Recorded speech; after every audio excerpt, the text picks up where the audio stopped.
नमस्कार। Unacademy IAS में आप सभी का स्वागत है। और आज के करंट अफेयर्स के इस सीरीज में हम जो है एक बहुत ही इंपॉर्टेंट टॉपिक पर चर्चा करेंगे। तो जैसा कि आप सभी जानते हैं, कुछ दिनों पहले एक न्यूज़ आया कि पंजाब में जो पोटास के जो रिजर्व हैं उनका पता चला है।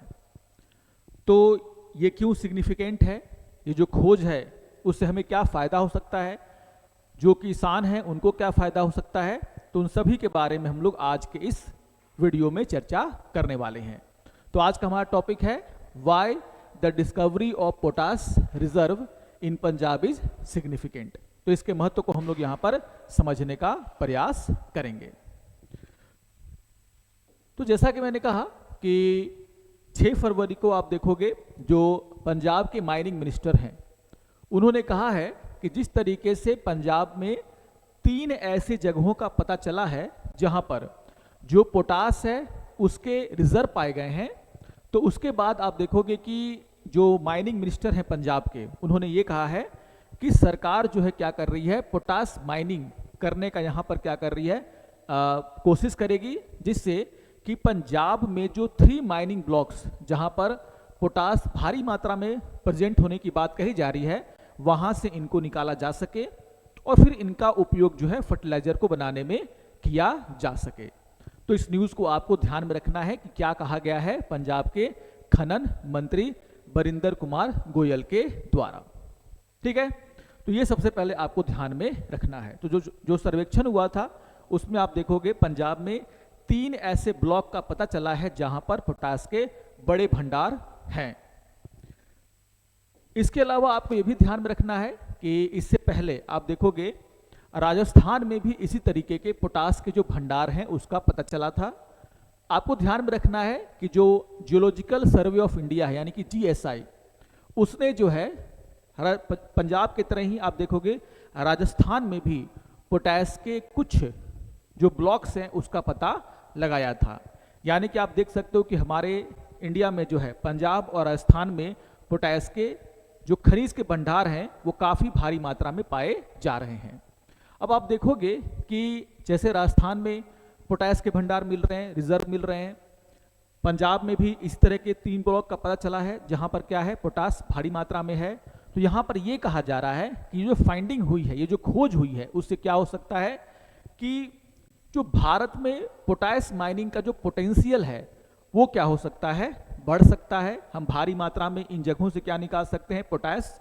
और इसके कारण जो भारत की डिपेंडेंसी है, खास करके आप देखोगे भारत जो एक कृषि प्रधान देश है और हम भारी मात्रा में क्या करते हैं, फर्टिलाइजर का उपयोग करते हैं। और चूंकि हमारे देश में जैसे पोटास है उसकी कमी होने के कारण क्या होता है कि हम भारी मात्रा में इन चीज़ों का क्या करते हैं, आयात। तो यहाँ पर यह कहा जा रहा है कि अगर हम जो पोटास माइनिंग को बढ़ावा देते हैं, क्योंकि राजस्थान और पंजाब में इसके रिजर्व मिले हैं, तो क्या हो सकता है कि भारत का जो डिपेंडेंसी है क्या करने पर, इंपोर्ट पर, इन फर्टिलाइजर्स के लिए, वो क्या हो सकता है, कम हो सकता है। और दूसरा कि जो डोमेस्टिक फर्टिलाइजर इंडस्ट्री है उसको भी क्या मिल सकता है, बढ़ावा। तो ये फायदेमंद है। एक तो हमारे देश में जो डोमेस्टिक फर्टिलाइजर इंडस्ट्री है उसको बढ़ावा मिलेगा, और दूसरा जो भारत की डिपेंडेंसी है इंपोर्ट पर, उसको भी हम लोग क्या कर सकते हैं, यहाँ पर कम कर सकते हैं। तो सबसे पहले आपको ध्यान में रखना है कि क्या सरकार सोच रही है, और अगर पोटास यहाँ पर मिला है राजस्थान और पंजाब में, तो अगर हम इसके माइनिंग को बढ़ावा देते हैं तो इसके क्या फायदे भारत को हो सकते हैं। तो इस पॉइंट ऑफ व्यू को भी आपको ध्यान में रखना है, क्योंकि एग्जाम में यहाँ से क्वेश्चन पूछे जा सकते हैं। अब यहाँ पर अगर हम आगे बढ़ें तो सबसे पहले आपको ध्यान में रखना है कि आखिर पोटास है क्या, जिसकी हम लोग यहाँ पर चर्चा कर रहे हैं और जिसमें हम बात कर रहे हैं कि अगर इसकी माइनिंग हमारे देश में होने लगी तो फर्टिलाइजर्स का उत्पादन बढ़ सकता है, किसानों को कम कीमतों में फर्टिलाइजर मिल सकते हैं, और हमारा जो डिपेंडेंसी है इंपोर्ट पर, उसमें क्या आ सकती है, कमी आ सकती है। पैदावार भी हम क्या कर सकते हैं, फसलों का बढ़ा सकते हैं। तो सबसे पहले आपको ध्यान में रखना होगा कि आखिर ये पोटास है क्या। तो यहाँ पर आप देख सकते हो पोटास के बारे में जानकारी है, हम लोग इस पर चर्चा कर लेते हैं। तो अगर हम पोटास की बात करते हैं तो क्या है, पोटास क्या है, refer to potassium bearing minerals, यानी कि पोटास एक क्या है, एक ऐसा खनिज है जिसमें आप देखोगे कि पोटेशियम जो है भारी मात्रा में पाया जाता है। नाम से समझ में आ रहा है पोटैश तो क्या है, पोटेशियम बियरिंग मिनरल। तो आप देखोगे कि जो पोटेशियम है उसका उपयोग क्या है, तो जो पोटेशियम का उपयोग है वो फर्टिलाइजर्स में किया जाता है, यानी कि जो हमारे उर्वरक हैं उनको बनाने में आप देखोगे पोटेशियम का हम लोग उपयोग करते हैं। बार बार ये क्वेश्चन एग्जाम में पूछा जाता है कि पौधों के विकास के लिए, जो पौधों के जो उपज होती है उसके लिए कौन सा फर्टिलाइजर जो है सबसे इंपॉर्टेंट होता है। और आप देखोगे बार बार नाम आता होगा एनपीके, है ना। आप देखोगे आपके एग्रीकल्चर के लिए जो 3 सबसे इंपॉर्टेंट एलिमेंट है वो क्या है, नाइट्रोजन, फॉस्फोरस और क्या है, पोटेशियम, जिसको हम लोग बात करते हैं किसके नाम से जानते हैं, एनपीके के नाम से। तो यहां पर आप देखोगे एन का मतलब क्या है, नाइट्रोजन, पी का मतलब क्या है, फॉस्फोरस, और यहां पर के का मतलब क्या है आपका, पोटेशियम, एनपीके। तो आप देखोगे कि सीधे सीधे जो हमारे फसल हैं, जो हमारी खेती बाड़ी के विकास में जो पोटेशियम है उसका क्या है, काफी बड़ा योगदान है। तो इसीलिए यहां पर आपको ध्यान रखना कि आखिर पोटैश का जो यहां पर भंडार मिला है पंजाब में या फिर राजस्थान में, वो किस तरीके से हमारी कृषि को, हमारे एग्रीकल्चर को बढ़ावा दे सकता है। तो जो 3 प्राइमरी एग्रीकल्चर न्यूट्रिएंट हैं जो कि हमारे फसलों को के पैदावार को बढ़ावा देते हैं, जिसमें कि नाइट्रोजन, फॉस्फोरस और पोटेशियम शामिल है। तो पोटेशियम बियरिंग जो मिनरल्स है उसको हम क्या बोलते हैं, पोटैश।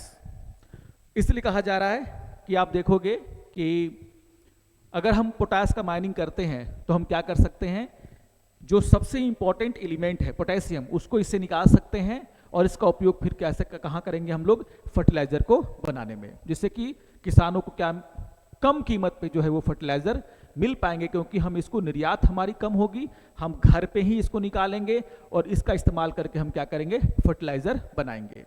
तो काफी इंपॉर्टेंट चीजें हैं जिसको कि आपको एग्जाम पॉइंट ऑफ व्यू से ध्यान में रखना है। अब यहां पर आपको ध्यान में रखना है एक और डेटा, एक और बात जो कि कहा है किसने, इंडिया मिनरल ईयरबुक में। आप देखोगे कि जो इंडिया मिनरल ईयरबुक 2021 है उसमें क्या कहा गया है, इसके यूज के बारे में कहा गया है कि पोटैश का इस्तेमाल कहाँ किया जा सकता है। तो क्या कहा जा रहा है कि potash can be used on all plant to boost plant health and nutrition as well as to increase crop yield.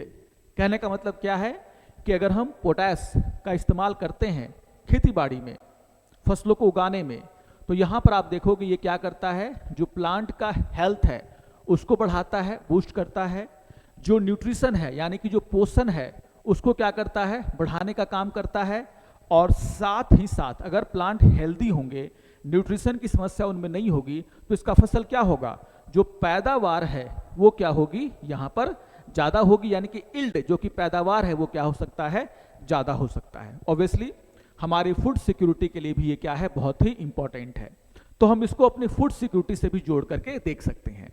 तो हमारी एक बहुत बड़ी जनसंख्या है जिसको खिलाने पिलाने के लिए हमें क्या चाहिए, भरपूर मात्रा में अनाज चाहिए, सब्जियां चाहिए। और आप देख सकते हो कि जो पोटैश है उसके बारे में क्या कहा जा रहा है कि ये क्या करता है, किसी भी प्लांट के हेल्थ और न्यूट्रिशन को बनाए रखता है, उसको बढ़ावा देता है, जिसके कारण अल्टीमेटली क्या होता है, जो क्रॉप में जो क्रॉप यील्डिंग है यानी कि फसलों की जो पैदावार है उसमें क्या होती है, बढ़ोतरी होती है। तो यहाँ पर आपको ध्यान में रखना है कि क्यों जो पोटाश का भंडार का हमें पता चला है वो भारत के लिए, जो कि एक कृषि प्रधान देश है, उसके लिए जरूरी है। अब आप देखोगे जब हम पोटैश की चर्चा कर रहे हैं, थोड़ा सा और डिटेल में जाते हैं, एग्जाम पॉइंट ऑफ व्यू से आप इनको भी ध्यान में रखेंगे। अगर हम पोटैश की बात करें तो 2 तरह का जो पोटैश से बनने वाला जो फर्टिलाइजर है वो किसान यूज करते हैं। एक होता है आपका सल्फेट ऑफ पोटैश, जिसको हम लोग क्या बोलते हैं, SOP, सल्फेट ऑफ पोटैश। याद रखिएगा खासियत क्या है इसकी, जो सल्फेट ऑफ पोटैश है उसमें आप देखोगे कि जो क्लोराइड होता है उससे ये क्या होता है, फ्री होता है। तो सल्फेट ऑफ जो पोटैश है उसमें आप देखोगे जो कि ये क्या है, पोटैश फर्टिलाइजर है, उसमें क्या होता है, it is free of chloride. Okay, इसमें क्लोराइड नहीं होता। इससे फायदा क्या है, आप देख सकते हो कि chloride a compound consider harmful to plant, मतलब क्लोराइड अगर आपके फर्टिलाइजर में है तो ये क्या करता है, पौधों को नुकसान पहुंचाता है। तो एक जो फर्टिलाइजर जो पोटाश से मिलकर के बना होता है वो क्या है, सल्फेट ऑफ पोटाश। दूसरा है आप देखोगे म्यूरेट ऑफ पोटाश, जिसको हम लोग क्या बोलते हैं, MOP, म्यूरेट ऑफ पोटाश। ये भी एक क्या है, पोटाश फर्टिलाइजर है, लेकिन इसमें आप देखोगे कुछ मात्रा में क्लोराइड पाया जाता है। एग्जाम पॉइंट ऑफ व्यू से दोनों को आपको ध्यान में रखना है। SOP MOP का फुल फॉर्म, SOP और MOP में अंतर क्या है, तो MOP में यानी कि म्यूरेट ऑफ पोटाश में आप देखोगे कुछ मात्रा में क्लोराइड पाया जाता है, और SOP में आप देखोगे it is free from chloride. Okay, तो ये दो फर्टिलाइजर हैं जो कि सबसे ज्यादा यूज होते हैं, जो कि पोटाश से मिलकर के बने होते हैं। अब आप देखोगे इसके यूज को भी अगर हम देखें तो जो SOP है यानी कि जो सल्फेट ऑफ पोटाश है उसका उपयोग कहाँ होता है, तो जो हरी साग सब्जियां होती हैं, लीफी प्रोडक्ट प्लांट, वहां पर आप देखोगे SOP का हम लोग इस्तेमाल करते हैं। क्या कहा जा रहा है कि primary on high value crop usually leafy plants, fruits and vegetables. तो आप देखोगे जो फल की खेती करते हैं, जहां पर आप देखोगे वेजिटेबल की खेती होती है, वहां पर आप देखोगे किसान क्या करते हैं, SOP का यूज करते हैं, क्योंकि ये प्लांट को हरा भरा बनाता है, उसके हेल्थ के लिए क्या करता है, काफी अच्छा होता है। तो SOP का प्राइमरी यूज कहां पर होता है, जहां पर आप खेती कैसे कर रहे हैं, पत्तेदार सब्जियों की, जैसे साग आप उगा रहे हैं, leafy plants, fruits and vegetables. अगर हम MOP की बात करें यानी कि म्यूरेट ऑफ पोटाश की बात करें, तो ये जो फर्टिलाइजर है वो कहाँ यूज होता है, जहां पर हाई कार्बोहाइड्रेट टाइप क्रॉप्स, मतलब कि वो क्रॉप्स जहां पर आपको हाई कार्बोहाइड्रेट की जरूरत होती है। जैसे फॉर एग्जांपल यहां पर एग्जांपल दिया गया जैसे सच एज वीट। तो वीट की जब खेती होती है, गेहूं की खेती होती है, तो आप देखोगे वहां पर क्योंकि कार्बोहाइड्रेट की मात्रा इन अनाजों में ज्यादा होती है, और कहा जाता है कि ऐसे अनाजों की खेती में किसान किसका यूज करते हैं, म्यूरेट ऑफ पोटाश का, MOP का। तो एग्जाम पॉइंट ऑफ व्यू से ये काफी इंपॉर्टेंट है ना, याद रखिएगा, एग्जाम पॉइंट ऑफ व्यू से काफी इंपॉर्टेंट है ये, क्योंकि यहां पर बताया जा रहा है कि पोटाश से बनने वाले दो प्रमुख फर्टिलाइजर SOP MOP। SOP में क्लोराइड की मात्रा नहीं होती है, MOP में कुछ मात्रा में क्या होता है, क्लोराइड होता है, और दोनों का इस्तेमाल कहाँ होता है, तो SOP जो फर्टिलाइजर उसका इस्तेमाल होता है वहां पर जब किसान फ्रूट, वेजिटेबल, लीफी प्लांट्स इसका क्या करते हैं, इसको उगाने का काम करते हैं। और MOP का इस्तेमाल कहां पर हो रहा है, जहां पर मोटे अनाज कह सकते हैं आप, जहां पर कार्बोहाइड्रेट क्या है, ज्यादा इन अनाजों में होती है। तो वीट की खेती कर रहे हैं, वहां पर आप क्या करेंगे, MOP का इस्तेमाल करेंगे। तो ये थोड़ा सा इंपॉर्टेंट सेक्शन है कि पोटाश होता क्या है, पोटाश का यूज क्या है, और पोटाश का इस्तेमाल करके बनने वाले दो फर्टिलाइजर जो कि हमारे भारतीय किसान क्या करते हैं, यूज करते हैं। तो यहां पर ये पोर्शन आपको ध्यानपूर्वक देख लेना है।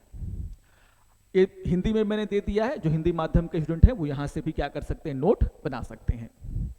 अब यहां पर अगर हम बात करते हैं कि क्या भारत में इसकी डिमांड क्या है, तो आप देखोगे एक स्टडी ये कहता है कि भारत जो कि एक कृषि प्रधान देश है, ज़्यादा हमारी जनसंख्या है, और हमारे किसान जो है भारी मात्रा में पोटाश का इस्तेमाल भी करते हैं।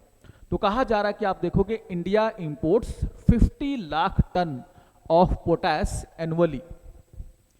तो आप समझ सकते हैं कि हम जो हैं, क्योंकि हमारा जो फर्टिलाइजर इंडस्ट्री है या फिर जो अन्य इंडस्ट्री जो पोटाश का यूज करते हैं और फर्टिलाइजर के रूप में इसका इस्तेमाल होता ही है, तो आप देखोगे एक साल में आप देखोगे 50 लाख टन हम लोग क्या करते हैं, पोटाश का इस्तेमाल करते हैं, और इतना हम लोग इंपोर्ट कर रहे हैं। 50 लाख टन हम क्या कर रहे हैं, इंपोर्ट कर रहे हैं। तो जैसा कि मैंने कहा कि अगर हमारे देश में पोटाश का प्रोडक्शन हम लोग करना शुरू कर देते हैं, तो ऑब्वियसली हम क्या करेंगे, हमारी जो इंपोर्ट पर डिपेंडेंसी है वो क्या होगी, कम होगी, जिससे हम किसानों को सस्ते में फर्टिलाइजर भी दे सकते हैं। तो ऑब्वियसली आपको ध्यान में रखना है कि भारत भारी मात्रा में पोटास का क्या करता है, आयात करता है। अगर हम आगे बढ़ें तो अगर हम लोग ये चर्चा करें कि आखिर अभी तक हमारे देश में पोटास कहाँ कहाँ पाया गया है, तो आप देखोगे मैंने यहाँ पर डिस्कशन कर लिया है कि अभी तो न्यूज़ क्या आया कि पंजाब में क्या हुआ है, पोटास के रिजर्व पाए गए हैं।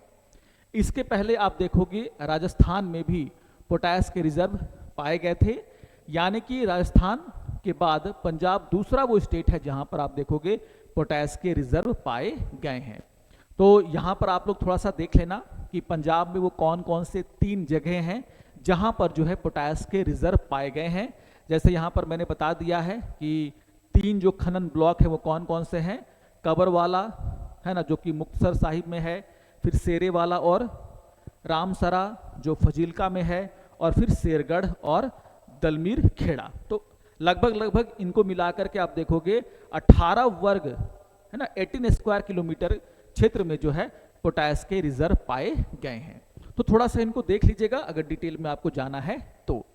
उस तरीके से आप देखोगे राजस्थान में भी जो नागौर गंगानगर जो बेसिन है वहां पर भी आप देखोगे कि पोटास के रिजर्व पाए गए हैं। तो थोड़ा सा अगर थोड़ा सा मैपिंग वगैरह करना होगा तो आप यहां से कर सकते हैं। सबसे इंपॉर्टेंट बात कि कितनी क्षमता है हमारे देश में पोटास के उत्पादन की, अगर हम इस पर जाएं तो आप देखोगे क्या कहा जा रहा है, जो आपका नेशनल मिनरल इन्वेंटरी है, नेशनल मिनरल इन्वेंटरी, उनका ये कहना है, उनका डेटाबेस ये कहता है कि अगर हम देखें तो भारत में ठीक है जो टोटल पोटास रिसोर्सेस हैं वो पता लगाया गया था 23,091 मिलियन टन, 23,091 मिलियन टन आप देखोगे पोटास रिजर्व हमारे देश में है। और डेटा कब का है, 2020 का है।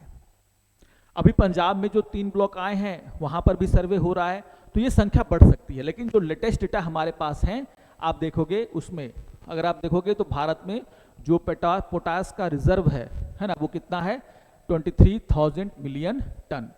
तो कुल पोटास संसाधन कितने हैं, 23,091 मिलियन टन होने का क्या है अनुमान यहां पर है। और यहां पर आप देखोगे अभी फिलहाल 89% जो यहां पर रिजर्व मिले हैं वो कहां पर मिले हैं, राजस्थान में। तो पंजाब में भी खोज हुआ है, अभी डेटा आना बाकी होगा कि पंजाब में कितना बड़ा रिजर्व है, कितना वहां से निकल सकता है। तो थोड़ा सा लेकिन अभी जो न्यूज़ आया है उसमें से जो इंपॉर्टेंट पॉइंट जो हमारे एग्जाम के लिए इंपॉर्टेंट हो सकते हैं वो मैंने यहां पर आपसे डिस्कस कर लिए हैं। तो ये था हमारा आज का टॉपिक, जहां पर आपको ध्यान रखना है कि पंजाब में जो पोटास के रिजर्व मिले हैं उनका क्या इंपॉर्टेंस है, खेती बाड़ी के लिए, हमारे एग्रीकल्चर के लिए इसका क्या इंपॉर्टेंस है। अगर हम पोटास का डोमेस्टिक प्रोडक्शन को आगे बढ़ाते हैं तो इससे भारत को किस तरह के फायदे हो सकते हैं, हमारी इंडस्ट्री को किस तरीके से फायदे हो सकते हैं, हमारे किसानों के इनकम को बढ़ाने में किस तरीके से हमारा फायदा पहुंचा सकता है, और हमारी जो फूड सिक्योरिटी है उसको ये किस तरीके से फायदा पहुंचा सकता है। तो इन सभी एंगल्स पर मैंने आपसे यहाँ पर डिस्कशन कर लिया। तो आशा करता हूँ कि आप सभी को आज का ये डिस्कशन पसंद आया होगा। अगर आपको आज का ये प्रोग्राम अच्छा लगे तो जरूर आप इसको लाइक करेंगे, अपने कमेंट हमें देंगे। तो मिलते हैं अगले सत्र में, तब तक के लिए नमस्कार और धन्यवाद।